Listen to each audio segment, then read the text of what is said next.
السلام عليكم ورحمة الله وبركاته. أصحابتك وحرن جنال كمركل السود وهذا أدي هذا ومهتسنتهين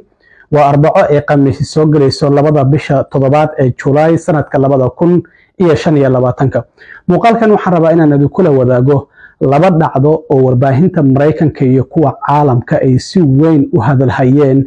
أو كدعي لبا محكمة ضد أو كالدوان أو مريكان ككتالة ما أنت أيين أرنتا سدعين بدو حي لحريرتا fanaanka caanka ah ee loo yaqaano Diddy ama Puff Daddy ama Sean Diddy Combs oo muddo ku dhawaad 2 bilood ka badan ay maxkamadda uga socotay New York ayaa 5 dambi oo ku eedeysnaa 3 kamida lagu waayay 2na lagu helay imisa xabsi hayo mutaysan kara waan idila wadaagaya dambiyada uu ku eedeysnaayna maxay ahaayeen midda kalena waa nin dhalinyaro ah oo cadaan ah oo isagana ku eedeysnaa dilka 4 dhalinyaro jaamacadda Idaho wax ka baranaysay dhamaadkii sanadkii 2022 oo isaguna maanta qirtay in uu dilay 4taasi arday isagana xukunkiisu muxuu yahay labadaasi ninna goorma ayaa la kala xukumi doonana sidoo kale waan idila wadaagaya balse marka hore aan ku bilaabay maxkamad ku taala degmada Manhattan ee magaalada New York ayaa jury laga sugayay inay go'aan ka soo saaraan dacwad ku dhawaad muddo 6 ilaa 7 toddobaad ka socotay magaaladaasi New York oo la xiriirtay dacwado 5 ah oo loo haystay ninka muusiga caanka ku ah ee loo yaqaano Puff Daddy ama Sean Diddy Combs ayaa maanta waxa ay soo saareen go'aankooda ninkan horta magacyo fara badan ayuu leeyahay waa nin muusiga caan ku ahaa ku dhawaad muddo 10 bilood ayaa hadda xabsi uu ku jiray waa ninkii gurigiisa markii la baaray laga helay sanadihii kala duwanaa ee baby oil ka ahaa ninkan waxa uu qaban jiray dhacdooyin loogu magac daray freak office oo daroogo iyo la isticmaali jiray kadibna galmo la sameyn jiray arintaasi oo dambiye kala duwan uu ku eedeysnaa magaciisa horta waxa loo kala yaqaanaa Diddy waa loo yaqaanaa Puff Daddy waa loo yaqaanaa B Diddy waa loo yaqaanaa laakiin magaca uu ku dhashay oo markii uu dhashay loo bixiyay waa Sean John Combs ninkan marka waxa ay dacwadiisu ay socotay ku dhawaad muddo 7 toddobaad ah 6 ilaa 7 toddobaad ah 34 marqaati ayaa loo wacay oo 2 kamida gabdho hore saaxiib u lahaa ay kamid ahayd oo la yiraahdo gabar la yiraahdo Cassie Ventura oo hadda nin kale uu qabo isla markaana ayadoo xaamil ah oo 9 bilood ku jirta muddo dhowr maalmood marqaati furahaan meesha loo soo istaajiyay intii dacwadu ay socotay ay waliba dhashay iyo gabar kale oo magaceeda Jane lagu soo koobay dad hore shaqaale isagu ugu ahaan jiray rag uu intuu lacag siiyo uu dhihi jiray galmo la sameeyo haweenkan isla markaana uu duuban jiray amaba uu daawan jiray ayaa loo sameeyay laakiin markii ay dacwadoogayaashu ay marqaatiyaashaasi u waceen qareenada ninkan hal marqaati ma aysan u wacin isagana marqaati fur ahaan goobta ma uusan u soo istaagin oo waxay yiraahdeen ninkan qaabka uu u noolaa ayaa lagu haystaa laakiin dambiyadan lagu eedeynayo wax dambi ah maba kulahanba marka isniintii la soo dhaafay ayaa xeerbeegti aan 12 qofood ah oo isugu jirta 8 rag ah iyo 4 haweena kiiska gacanta loo geliyay talaadadii oo shalay ahayd waxay yiraahdeen 5tii kiis oo naloo dhiibay 4 kamida ayaan go'aan ka gaarnay midna go'aan waa ka gaari laanahay garsooruhu waxa uu yiri dib ugu laabto waxaan idinka rabaa go'aan dhameystiran oo 5 dacwadood oo ninkan loo haystaa inaad go'aan ka gaartaan marka 13 saacadood iyo bar markii ay kiiskaasi qaadan dhigayeen ayaa saaka waxay yiraahdeen 5tii dacwadood oo ninkan uu ku eedeysnaa dhamaantoodba go'aan ayaan ka gaarnay marka go'aankii ay ka gaareen ayaa la akhriyay ninkan 3 dambi waa lagu waayay 2 dambina waa lagu helay waliba 3 dambi oo lagu waayay ayaa waxay ahaayeen kuwii ugu cuslaa kuwii ugu fududaa ayaana lagu helay arintaasi oo qareenadiisa ay guul ku tilmaameen haddaba dambiyada lagu helay ninkan oo 55 jir ah maxay kala yihiin dambiyada lagu waayay hadii aan ku bilaabo dambiga koobaad waxay tahay wax la yiraahdo racketeering conspiracy arintaasi haddaan idin macnayo macnaheedu waxay tahay in ay hal ama 2 qof ama dad ka badan ay ku heshiiyaan in ay dambi ka wada qayb qaataan macnaha koox gaangis oo kale ayaa is abaabushay macnaha waxay ku heshiiyeen inay dambiye geystaan markaas oo kale racketeering ayaa la yiraahdaa xitaa marka la maxkamadeynayo RICO judge ayaa la yiraahdaa oo federaal ahaan ama gobol ahaanba dambi ayay u tahay marka dambiga lagu waayo waxay tahay ninkan in uu dembi abaabulan uu sameynayay taasi oo la xiriirta amaba shakhsi uu ka faa'iidayo amaba kooxdaasi is abaabushay ay ka faa'iidayso dembigaasi horta waa lagu waayay dembiyada ugu adag ayuuna ku jiray dembiga kale oo lagu waayay ayaa wuxuu yahay ka ganacsi galmo taasi oo qasab ah iyo weliba khiyaano iyo jajuub iyadana waa lagu waayay sidoo kalena isla dembi noocaasi oo kale ah oo ka ganacsi in galmo haweenka laga ganacsado jirkooda weliba si qasab ah in khiyaano iyo weliba sidoo kale coercion wax la yiraahdo oo jajuub qofkaasi in la jajuubo oo qasab inuu galmadaasi qof kale ula sameeyo loogu jajuubo darteed ah waa lagu waayay dembigaasi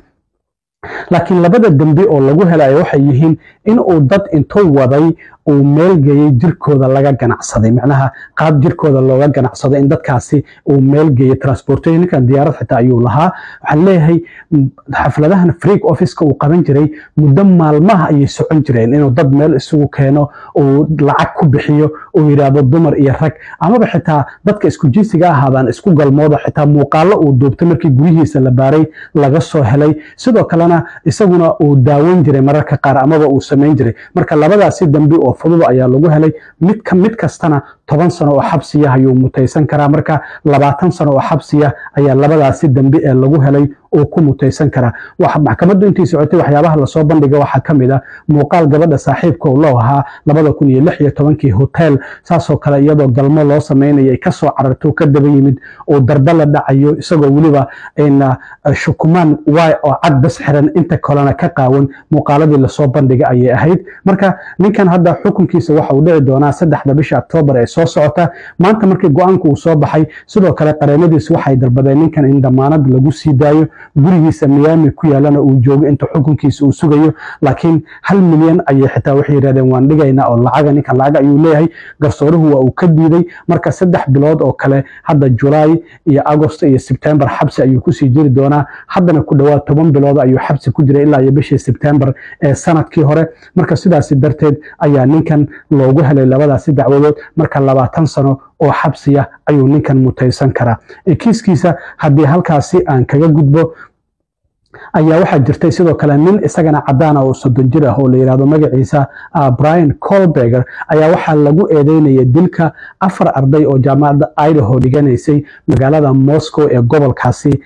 Idaho ku taala ardaydaas magacyadooda waxa la kala oran jiray Zana Coronel Madison Morgan oo Maddie Morgan loo soo gaabiyo Kaylee Gonzalez iyo sidoo kalena Ethan Chapin dhamaanba afartaasi arday gurigii ay ka deganaayeen meel jaamacadda aan ka fogeyn xilli habeen intuu ugu yimid ayuu ninkan afartoodiiba ku dilay 13 bishii November ee 11 sanadkii 2022 kadibna gaarigiisa oo ah gaari cad oo Honda Elantra ayaa sidoo kalena la sheegay in goobta lagu arkay oo muuqaalada duuba sidoo kale guriga uu ku dilay afartan arday waxa uu uga degay galkii mididii uu ku dilay oo laga helay DNA diisa laakiin ilaa iyo hadda mididii dilka uu ku geystay lama helin marka ninkan waxa la soo qabtay December isla sanadkii 2022 bishii 12aad laga soo qabtay guriga hooyadii iyo aabihii uu ku yaala Pennsylvania gaari ayaa isaga iyo aabihii waxay ka soo kaxaysteen meel isaguna aan ka fogeyn jaamacad ayuu wuxuu ka baranayay dhinaca dambiyada markaas kadib waxay ka soo dhaqaaqeen Idaho ilaa iyo Pennsylvania gaarigaas ay wateen gobolkan Indiana oo deganahay laba mar xitaa police ay ku istaajiyeen isaga iyo aabihii oo gaariga wado kadib markii la arkay in gawaarida kale uu ku dhawaanayay wax takidana lama siinin laakiin ninkan ilaa iyo waa uu xirnaa ku dhawaad 2 sano iyo bar marka qareemadiisu waa ay diidayeen inuu dambigan geysto laakiin shalay ayaa si lama filaana waxa la ogaaday in ninkan uu doonayo dilka afartaasi arday in uu qirto marka ninkan waa uu qirtay laakiin waxa uu diiday inuu wax faahfaahin ka bixiyo waxyaabaha ku qasbay inuu dilkaasi geysto iyo waliba sababta uu u geystay wax faahfaahin ma ka bixin doona ayaa la yiri sidaas darteed 4 dambi oo dil heerkiisu midka koobaad yahay iyo 1 dambi oo hadhac inuu gurigooda xilli habeen galay oo iyadana 10 sano xabsiga noqon karto ayaa ninkan uu qirtay waana kan maanta markii garsoore Stephen Kibler hortiisa uu ka qilanayay ninkan inuu afartaasi arday dilay bal wax yar ila daawada. The murder of Madison Mogan, how do you plead guilty or not guilty? Guilty. For the murder of Kaylee Gonzalez, how do you plead guilty or not guilty? Guilty. The murder of Xana Kernodle, a human being, how do you plead guilty or not guilty? Guilty. The murder of Ethan Chapin, a human being, how do you plead guilty or not guilty? Guilty. marka ninkan waxa lagu xukumayaa in uu arday kasta uu dilay in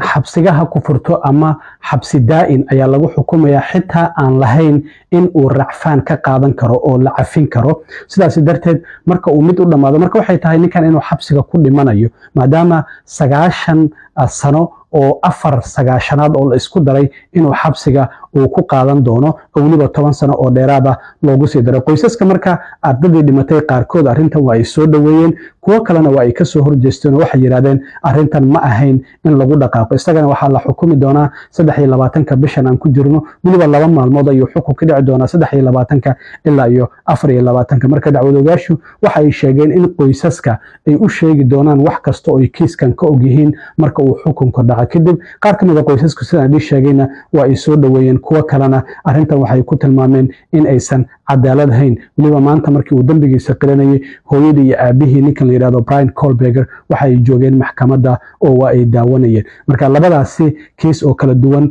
oo si weyn guud ahaan Mareykanka iyo caalamkaba looga socday ayaa maanta waxay u muuqataa in go'aanadoodu ay soo baxeen arrintaasi ayaan rabay inaan idin la wadaago aad iyo aad u mahadsantiin asxaabta intaan mar kale kulmi doono waa saaxiibkiin cilmi waaro idin la sidaa iyo nabadgelyo